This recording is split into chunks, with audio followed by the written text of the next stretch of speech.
अस्सलाम वालेकुम student. Question 2 है वर्ड प्रॉब्लम।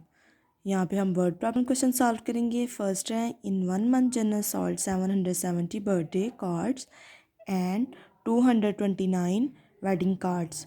जन्नत एक महीने में 770 बर्थडे कार्ड और 229 वेडिंग कार्ड सेल करती है।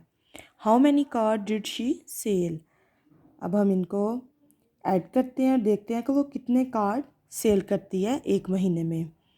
तो हमारे पास फर्स्ट वैल्यू है 770 प्लस 229।